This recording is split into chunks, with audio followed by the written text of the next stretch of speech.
On this episode of the podcast, I have with me Sherri Manning. She is the Chief People Officer at Olo. We're going to be talking about cultural transformation. And Sherri said something that was really interesting. And it was, how do you keep what is great of that small startup as you scale? And there's a lot that goes into that. We're going to try to cover a ton of different things.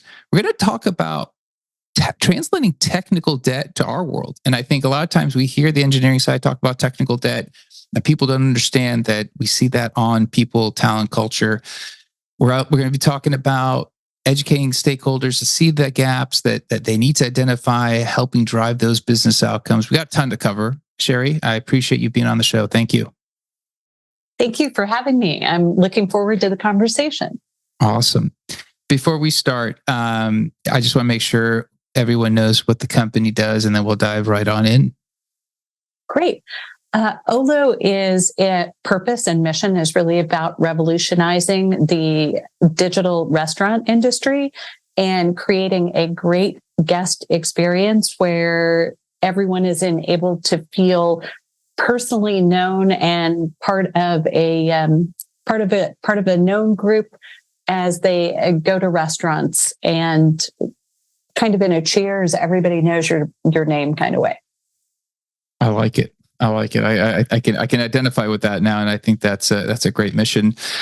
So to set the stage, obviously I spoke to you before. We have a little bit of backstory of your role, kind of getting to the company, kind of a little bit of the mandate of what you're supposed to do. Obviously, you've been at the company for a little bit of time, less than a year. Just to start off and make sure the audience is aware. So you are there for less than a year. What was one of the main reasons that they needed to bring in a new chief people officer?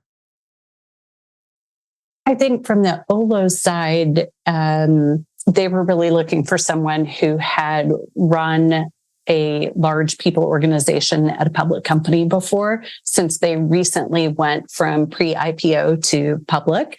And that work can be a real leap in terms of the transition of the before and after on all of the business functions, including human capital.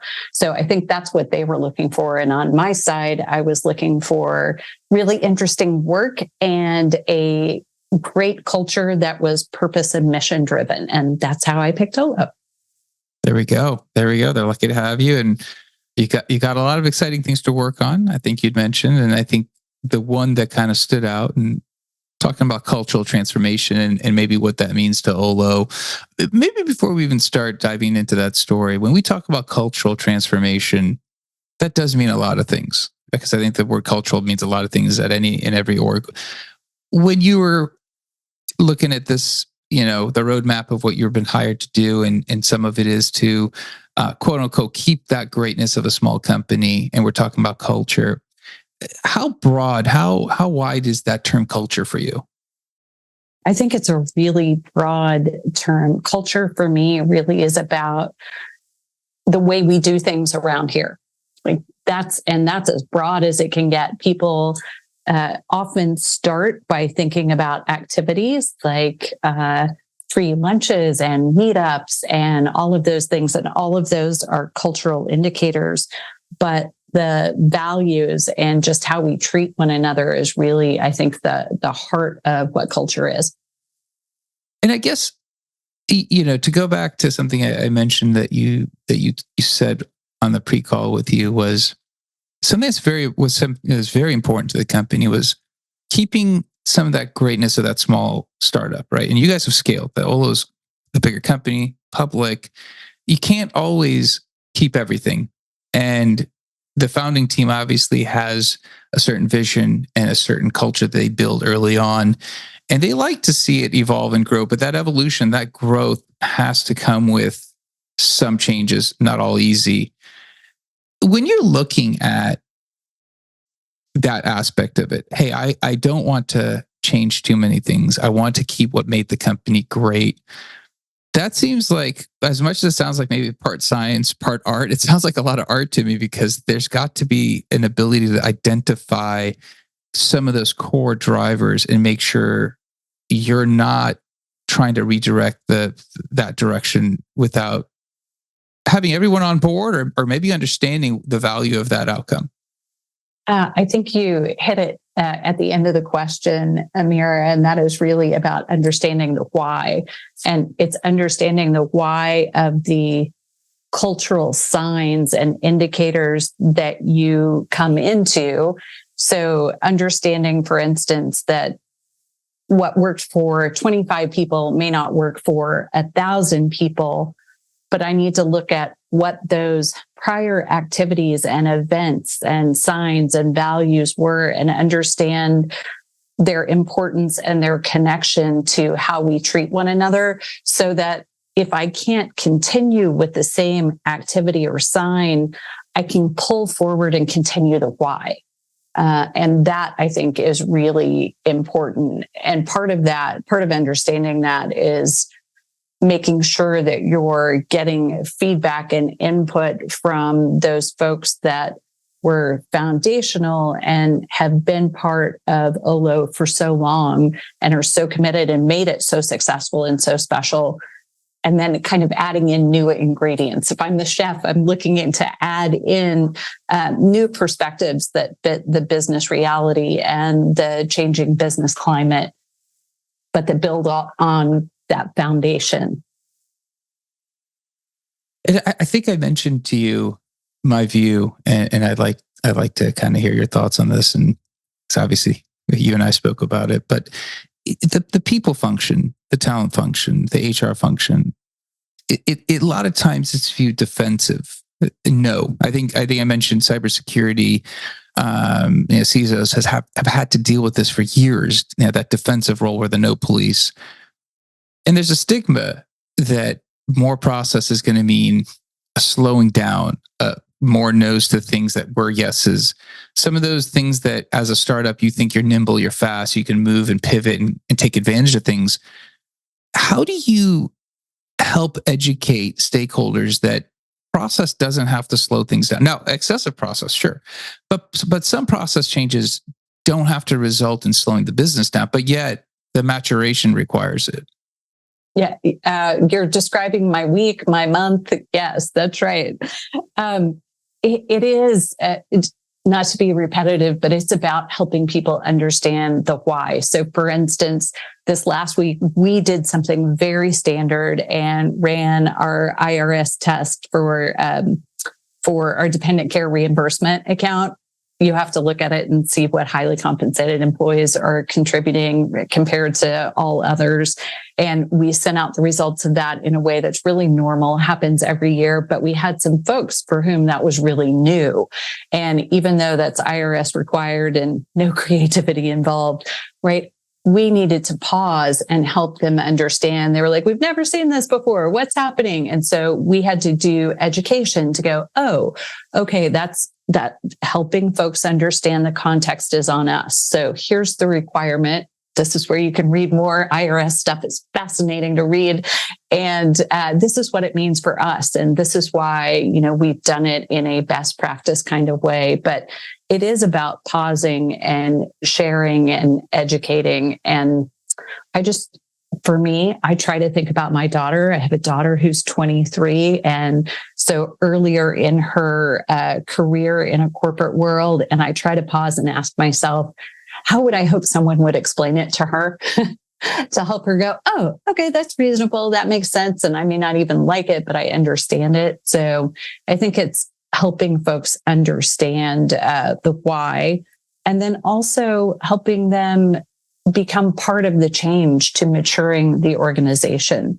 No one wants process for processes' sake, but getting folks to understand that we are all helping take Olo from good to great, right? From making us even better to a great and enduring company, and how all of these things that sometimes feel like bureaucracy is kind of that next level of not all companies have to do this based on their size or they're not public. And while it sometimes can feel like a pain, this is a gift based on their successful contribution that we have been able to achieve this point. And now how do we break through that performance curve and really continue on a new level of greatness. So I try to get them excited about it in that sense. So it's interesting. I've been listening and I'm hearing a lot about that stakeholder expectation. Help them understand, help them make sure everyone's along for the ride. I mean, all that buy-in that you want, because adoption and change needs that buy-in. If you're looking at the way things are done, and it doesn't have to be, it could be previous, it's just in general, I guess. When you were smaller, companies can respond to external forces really quickly, and they can decide tomorrow we're going to do this. But as you get older, you're public, you have a couple of other constraints, you might not have that flexibility. And sometimes if the founding team is still around, or you have people who have been around for a while, they're used to that speed of, hey, we need to bump salaries 5% to be competitive, versus, hey, you know what, we need to fully understand what that means, because that could be just reactionary. When you're looking at some of those external forces and having to manage that expectation, that is a massive change in terms of how work might be getting done. How have you navigated that? Or what kind of expectations have you set that maybe some of those old things, while they seemed easy to do, might not be the right thing to do moving forward? Yeah, that's really all about good change management. And I would love to tell you I've got a unique idea on that that's never been heard before, in which case, please buy my book following this podcast. But I think it's really about doing the fundamentals consistently and well. So for me, it's about, as you mentioned, involving the right stakeholders. So rather than just changing a process and saying this is the new way, really getting folks involved, helping them understand the why, and helping them understand kind of the sense of urgency for change is what's so important. And doing that and communicating it over and over and over again, and doing it early. And then the other ad, once you do the right process to roll it out, to design it, to bring people along on whatever that change is really about, with the C team, in my case, or the leadership team, gaining agreement on what the non-negotiables will be. I want everyone to come with us, and I want to do everything to help them be able to have that buy-in. At some point, I need to make sure that I'm hiring people that are fitting the new expectations, or the new values, or the new cultural framework. And same for my internal folks. I want to bring those leaders along and do everything I can to make sure that they are part of the new structure and contributing. But whether it's a new hire or an existing employee, at some point, one needs to make sure that folks can get in the boat. And I want to bring them with me, but at some point you might need to have conversations with folks to ask tough questions about, like, is this still the right place for you? And identify what is staying the same, what's changing, and then letting folks know that they'll still be part of the family, whether they choose to continue working at this particular company with us or not. And so that's the other piece, like hiring for the new behaviors, retaining for the new behaviors. And then last, I would say, is really rewarding and recognizing. And I know that's something we're working on at OLO right now, is as we think about our new cultural approach and our new values and our new framework, we want to make sure that we are celebrating, thanking, appreciating, and like shining a light on folks that are doing things the new way. And a lot of what you mentioned is both a combination, obviously, establishing that right strategic vision, that execution. I mean, a lot of stakeholder work. I can hear your week must have a lot of meetings. I could just hear the meetings, just notifications in the background. But maybe something that's slightly off topic, but curiosity. The people function, the talent function, the HR function has a lot of process stigma associated, less strategic, a lot of process. I would argue that the other chief level roles, technology, information, product, security, have some kind of embedded strategic nature. And I don't know if maybe I'm wrong. If I'm wrong, just say, hey, Amir, you got this wrong. But I feel like they have this sense that they are strategic by the nature of its technology, and it's not just process. Whereas in your case, I've heard a ton of strategy that you've been talking about, but it's very process driven. It's a lot of functional stuff. When you're sitting at that C level and you're talking about this quote unquote seat at the table, which I don't want to necessarily talk about that, but when you're talking about having everyone understand the strategic role of a chief people officer, how do you work around that? How do you work with that? Yeah, that is a great question. And for me, it comes down to being a business contributor at the same, in my case, C-team level as everybody else at the table. And when I hire on or join a group, I tell them I'm a business person first, just like you're a business person. And the way that I contribute to achieving our business results, my special superpower is around human capital. And we've got COOs whose special superpower is even more process oriented than mine, right? And they solve problems and make things better by designing a process or improving the process or gaining efficiency. And for me, what I will tell them is my superpower is helping you look at that and apply the human capital lens. But my goal and objective is the business outcome. And so I want to make sure that we've got the talent, the best talent in the right place. I want to make sure that we are thinking about, just like business decisions around build, buy, or outsource, I'm going to ask build, buy, or outsource questions about our people. I will ask about placement. I will ask about all of those kind of things. But in order to have that seat at the table or the C-team level seat at the table, I have to be focused on business attainment. And this is just my lens and filter where I add expertise, but we're all striving for those same outcomes. I love that. If you could maybe provide some advice, because you've been a chief people officer at several companies, you've had this experience. If someone's at a smaller company, and we'll get back to the topic, but just as a quick aside, if someone is at a smaller company and they may not have that ability to have talent people at the same level, right? Maybe they are viewed a little bit more process. Are there things they could do in terms of talking to leadership to kind of establish kind of what you said, to looking at things as through that human capital lens? I think so. I think it's the way that you frame and partner in solving problems. And I think describing yourself at any company in any size as a problem solver and a problem solving partner opens the door for that.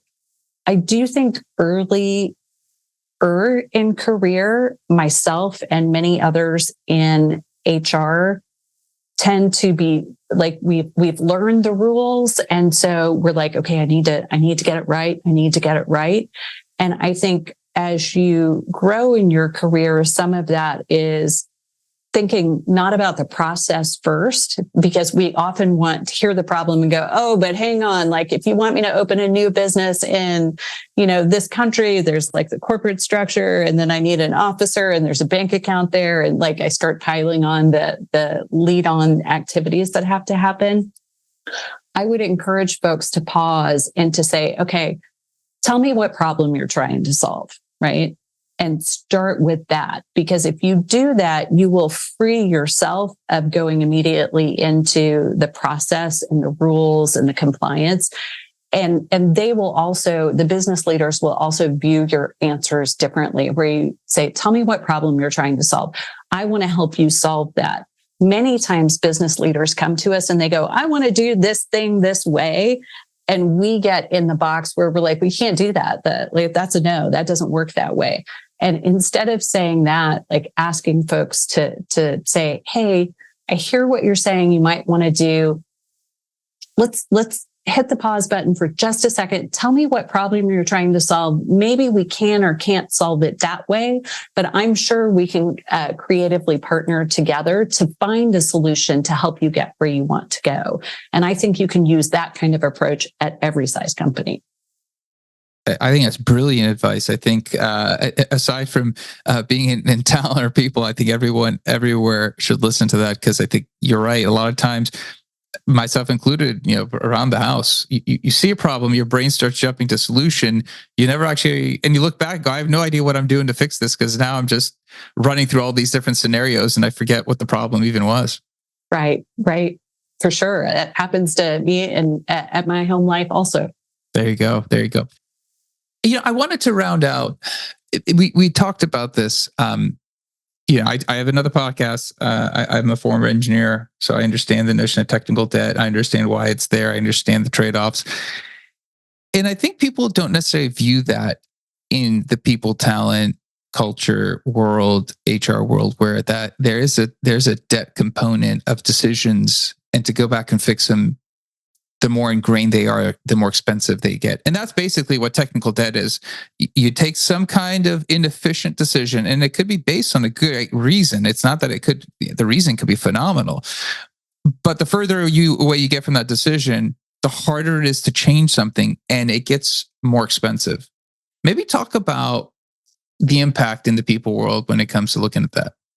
I'm so glad you asked. It's something I've been thinking about recently, about how that same concept applies in human capital to try to help the business understand some of the, almost like the backlog of challenges. It's exactly like it is in a simplistic way. Technical debt, to your point, it builds up because of deadline pressures of making like quick, easy solutions, changing scope, temporary solutions, outdated technology, right?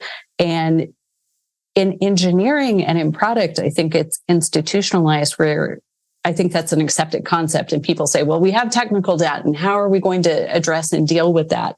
And so to help the business understand in their own language some of what, anytime you start a new job, including the person who followed me in my last company, there's always debt, right? Because you make choices to do this thing and not to do the other thing. So as I'm coming in Olo and I'm looking at kind of the debt that I have in front of me, I'm looking at places they made really either great or reasonable choices about how to make some short-term solutions, or gosh, we'd love to buy the most expensive software system on the market that has all the bells and whistles. That's probably not the right decision for Olo 2 years ago, right? So I'm coming in saying, we've got debt, and that doesn't mean that they were bad decisions, but I need to make sure that I am communicating to people what that debt is so that we're all aware. I might say we have opportunities to enhance and improve our software for our current size or our current global scope. Between like technology and making sure that, my team isn't over engineering as we're rolling out new things. I'm like, hey, we want to keep it simple. I always tell my team, start small and give me a foundation to build on. And so really just kind of trying to use some of those same engineering and product concepts to address technical debt, and to translate that to the business in their own vocabulary that they understand, is something that I'm really intellectually curious about and trying to kind of use as a framework in human capital right now. When you talk to the other stakeholders, what is the actual phrase you use for this debt, out of curiosity? I've talked about it as technical debt. And then in the financial context, I've also used the analogy, it's kind of similar, about being Greece and austerity measures following like what the World Bank wanted Greece to do after Greece had been on its own. So I found that works really well with financial folks, and that the technical debt terminology has worked really well with engineering. But the reality is, I think probably across all disciplines, anytime you start a new job, the people that preceded you made the best choices they knew how to make, given the constraints of business environment at the time. And as all of that evolves, you just have to constantly re-examine it and make sure that there's awareness and institutional memory around that, and then balancing kind of what the baseline work is you're going to do on the next year and what the enhancement work is. The bug fixes of human capital. I don't think I'll use that one, but that's kind of, I'm playing with these concepts. It's really interesting. I mean, when you mentioned it, it took me a second to think about it, and I drew all these parallels myself to technical debt. There isn't a term. I think in technology, it's a common place to use this term technical debt. In a lot of other industries, there's not a way to talk about this fact that decisions were made that were rightful at the time and place, right? Every decision has to be judged on the parameters at the time and place. And we have to go back and fix those. The human capital debt, whatever it's called, I think it's actually would be healthy for the people talent function to have an understanding that those decisions will be paid back. Because a lot of times these decisions are made and they're forgotten and there's no footnote. In technical debt, I think they're documented. Hey, we know we did this. Like, it's a trade-off. You told me deliver today or tomorrow, and the difference is $1 million. We're a 2-person startup today. Yes, that's, and what you said is number one on my list of like thinking of how to deal with the human capital technical debt concept is document it, right? And to reinstitutionalize, but also not criminalize, right? And I think one of the reasons I got to this concept is, or I'm playing with this concept, I wouldn't say it's fully baked, is I wanted to be able to talk about that debt without feeling like I was pointing my finger at two predecessors who I can only imagine were amazing and made the best decisions they knew how to make and made right decisions at the time. And I felt like talking about it before that was me going, well, that was Susie, and like, this is what Susie did. And it wasn't about that. And so I think that's why I'm trying to play with the technical debt concept. I left technical debt in my last role, and I'm sure they're working through that, that my successor there is working through that, right? So maybe that's a way that we can acknowledge the state of the starting point without making it about anyone having made bad decisions. It's about documenting it. So I love that you brought that up as a formal process that I think human capital can do more with. So I found the book you're going to write, and I just don't forget the little people along the way. But something you said, and I'm trying to keep my technical hat on, my technologist hat on, and my talent hat on, and I'm thinking a lot is documented in the technology world, even if it's institutional knowledge is passed on before the person leaves, because typically there's time for transition. Teams are bigger, they're well formed. There's a lot more deliverables that get documented. When it comes to people, talent, HR, we do see that. We do get the documentation of the actual process, but the decision-making flow to get to that is lost because it's not as tribal as it should be. And when somebody comes in and looks backwards, they don't have the receipts to look back and go, how do I pick this up? Because now I have to fix something and I don't know the basis of why it was done. Maybe it's a great reason. Maybe I'm just looking at it going, it's debt. But hey, they actually had a great reason. We should leave it alone. But from the outside looking in, it looks like the Leaning Tower of Pisa. But hey, it makes a lot of money. Let the Leaning Tower lean until, that's a bad example, but just as an example. I think we do a better job at that in more of the hard science side of HR. So I would tell you in benefits and compensation, the total rewards functions, I am constantly, I think, appropriately terrified that I'm like, document that, right? Like, okay, we made that assumption. Let's document why.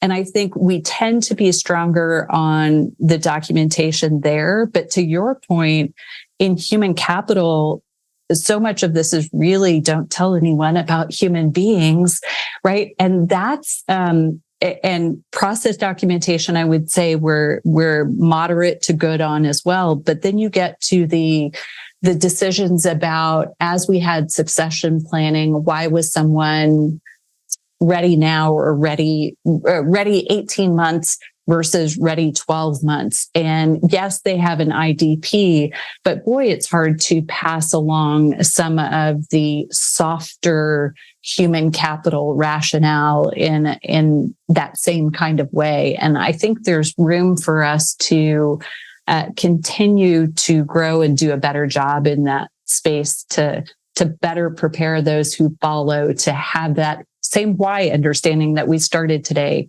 talking about. Yeah, it's interesting. I speak to a lot of CTOs, and I've heard a number talk about they use a wiki or they use a document. They try to capture the business reason, and somebody has to document why they want a feature functionality so they understand before the team develops.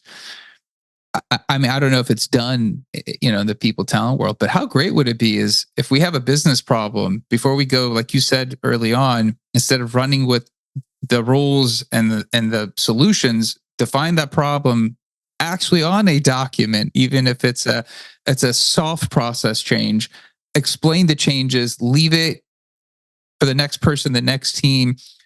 I mean, that would just grow as a part of the process. I don't see that done a ton, but I think some of the human capital technical we're talking about, we could come back, you could step into that shoe in a little mini time machine and go, and I think it's a little mini time machine. The technologist side and sometimes it's a crappy job. Like a lot of times, you'll talk to CTO, I came in, there's no documentation. I have no idea what this code is. We're just going to rip it out because it'll take me weeks to months and even understand it. But I think to your point, I think, we need that little bitty mini time machine to be able to step back and understand. Otherwise, your decisions are slightly in a vacuum, which is dangerous. And I think that's the most dangerous time is when you make a decision in a slight vacuum in an organization that isn't in a vacuum. Yes. And the other thing that can be really challenging around human capital and looking back to understand the why is even the places like I was just telling you, I try to make assumption notes, like if we're making financial assumptions or attrition or hiring assumptions. And I'm like, tell the team, document that, make sure you write that down. Even when we do that, if I had those notes from, if I found my asterisk footnote from 2 years ago or my predecessors, the part that I haven't seen documented really anywhere is the second step, which is what was the context around it at the time, right? I might capture what that assumption was, but really noting, because at that time, for instance, Olo was only doing 500 transactions a month. And now we're doing 2.5 million transactions, right? Those are two very different business contexts. And if I don't know that and it's not captured somewhere, it will be hard for me or anyone who follows me to understand the why.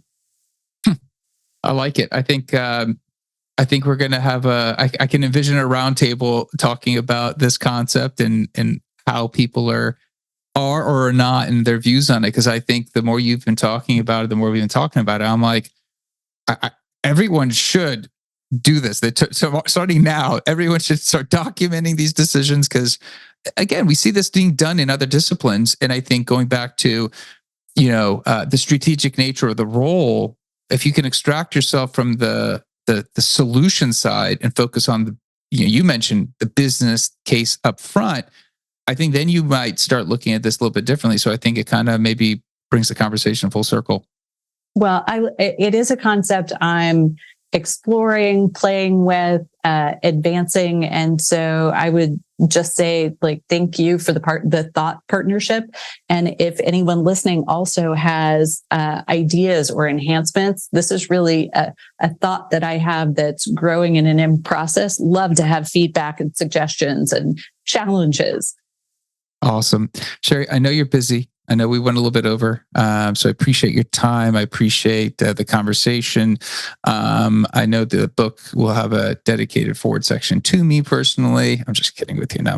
How could it not, Amir? At this point, I feel like co-author. I'm just kidding. But thank you for sharing. And if somebody does want to reach out to you, you mentioned somebody has some ideas on this what we're now calling human capital technical debt for a very long term. How should they get in touch with you if they want to collaborate or just kind of exchange stories with you? They are welcome to reach out to me on LinkedIn or use my corporate email. I'm sherri.manning@olo.com.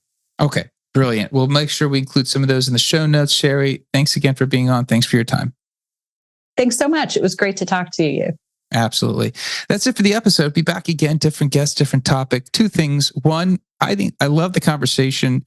I love everything that was said. Sherri is just brilliant. Share this with somebody else. Hopefully we can keep the conversation and thoughts going around some of these subjects. If you can subscribe, leave a comment, review, let me know if you want me to cover a topic that I have not previously. I'll do my best to find a guest that can do that. Until next time, thank you and goodbye.